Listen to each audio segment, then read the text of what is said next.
Okay, magandang araw mga kaparmer, Luzon, Visayas at Mindanao, sa lahat nating mga tagapagsubaybay, mga follower natin YouTube at saka Facebook page. Ito ngayon mga kaparmer, andito tayo sa ating sagingan. Nga pala mga kaparmer, itong saging natin is iniwan natin to bago magbaba yung presyo noong April. Tapos pag kami umpisa nang bumaba yung presyo, kumbaga actually hindi naman talaga totally iniwan, pero ano lang, yung hindi na inaalagaan, kaya ganyan nakasukal, payat na payat, kaya ganito tinatanggal na natin yung mga hindi healthy. Tapos yung doon itong mga nalinis na mga kaparmer for rehabilitation, ito yung magaganda lang ipagpapatuloy natin. Tapos yung mga bakante dyan, hindi na natin sila pag taniman ng bago, hayaan na lang natin yung bakante, kasi pag medyo maluwang nakakatulong din naman, kasi mas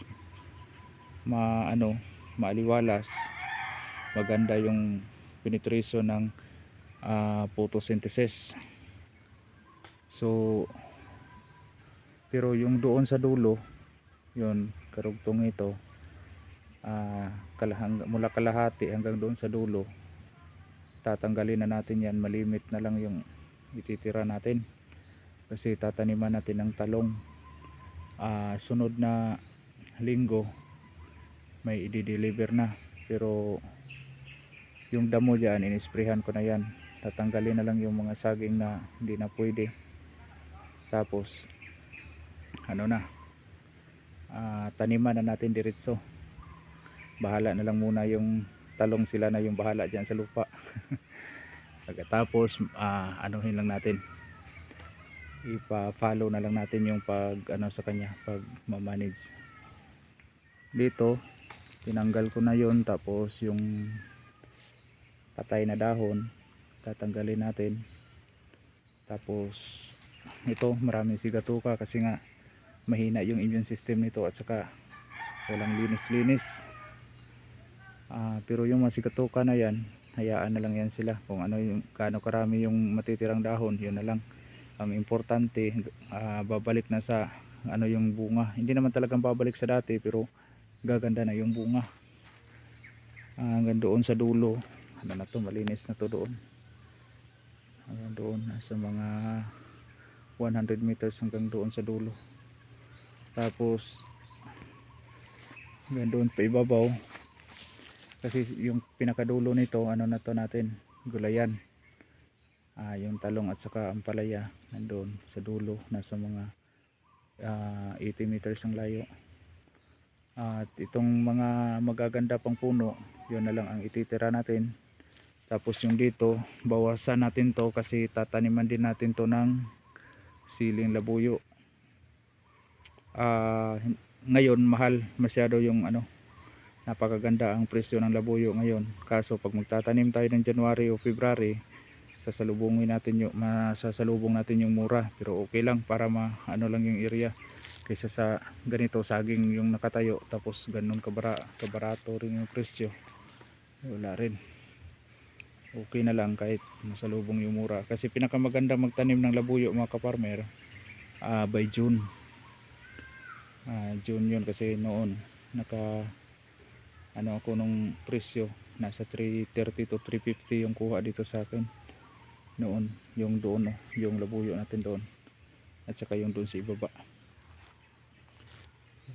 may mga dahon pa na hindi natatanggal, yung mga patay, infected ng sigatuka. Pero sige lang, hayaan lang yun sila, kasi ito gaganda na yung mga isa't kalahating buwan mula ngayon, maganda na yung katayuan nito mga kaparmer.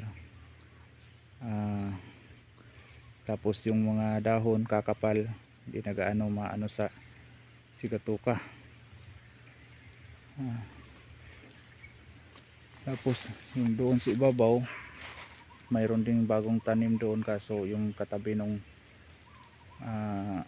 talong, kaso lang payat, hindi kasi naalagaan, hindi na damuhan. Kasi yung saging basta wala lang yung damo, mm, maganda rin yung tubo niyan, lalo na pag maabunuhan.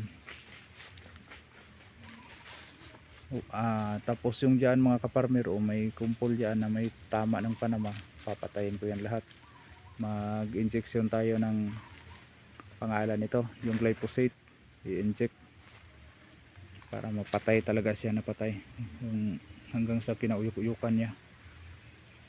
Tapos yung mga walang sakit, yan ititira natin. Marami itong bunga kaso walang fruit care, hinayaan lang. So yun lang muna mga kaparmer, update natin dito sa ating sagingan. Yun na nga, bawasan natin to kasi magtalong tayo doon sa dulo. Nasa mga 3,000 SQM yung tataniman natin. Okay, yun lang muna mga kaparmer. Hanggang sa susunod, laging tatandaan, magsasakang may alam ginhawang buhay, ngunit huwag lang ipagmayabang sapagkat Diyos ang nagbigay. Maraming salamat. Bye bye.